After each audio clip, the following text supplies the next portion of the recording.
addicted to inventory? I know I once was, and it nearly cost me my job. Imagine me sitting out in a manufacturing floor surrounded by 4 walls of inventory.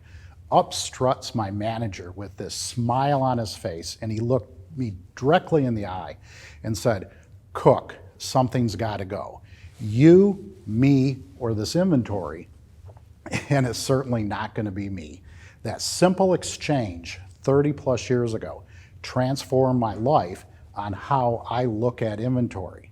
Today, I now know that inventory, when you have too much of it, erodes corporate profits, negatively impacts the long-term valuation of the corporation, and negatively impacts customer performance. Hi, I'm Art Cook. Thanks for coming today to listen to me.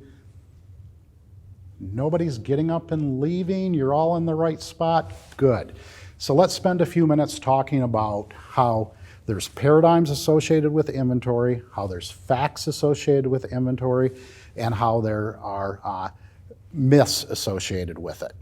All right? And how to take these 3 areas and transform them into critical building blocks to turn a problem chain into a highly competitive profit chain. Okay?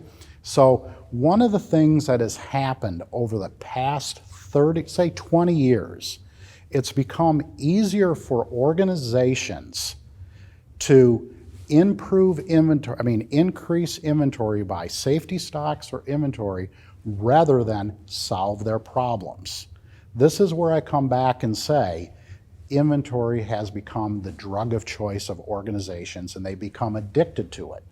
By having this methodology or this mindset, what has happened, or what I say, is inventory is evil. Inventory is evil for 3 reasons. One reason is it hides your problem. The second reason is it hides your problems, it delays problem resolution. When you delay problem resolution, what does that do?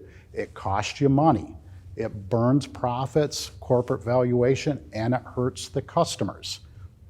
So this is where we get into the myths, the facts, and the paradigms. We don't have a lot of time, but I'm going to talk about 1 or 2 in each area.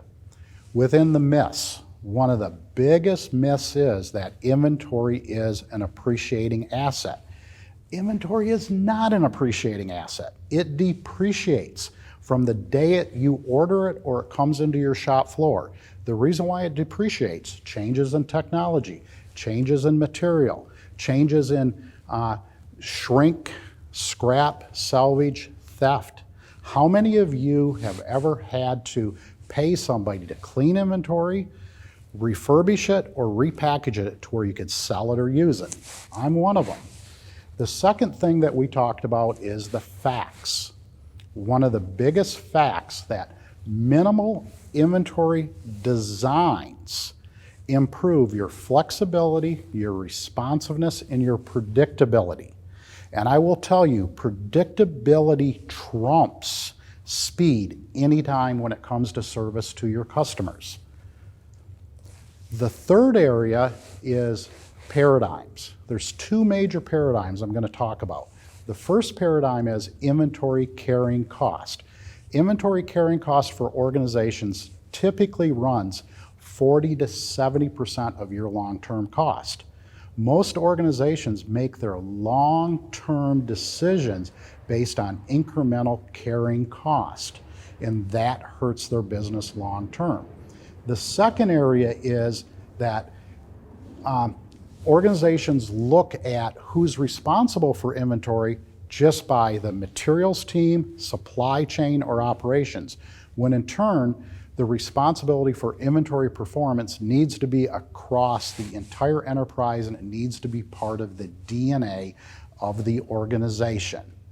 Now that we know this information, what will you do when you step out of here to transform your career, or at the very minimum, reset your personal work-life balance to where it's not a living hell chasing parts around?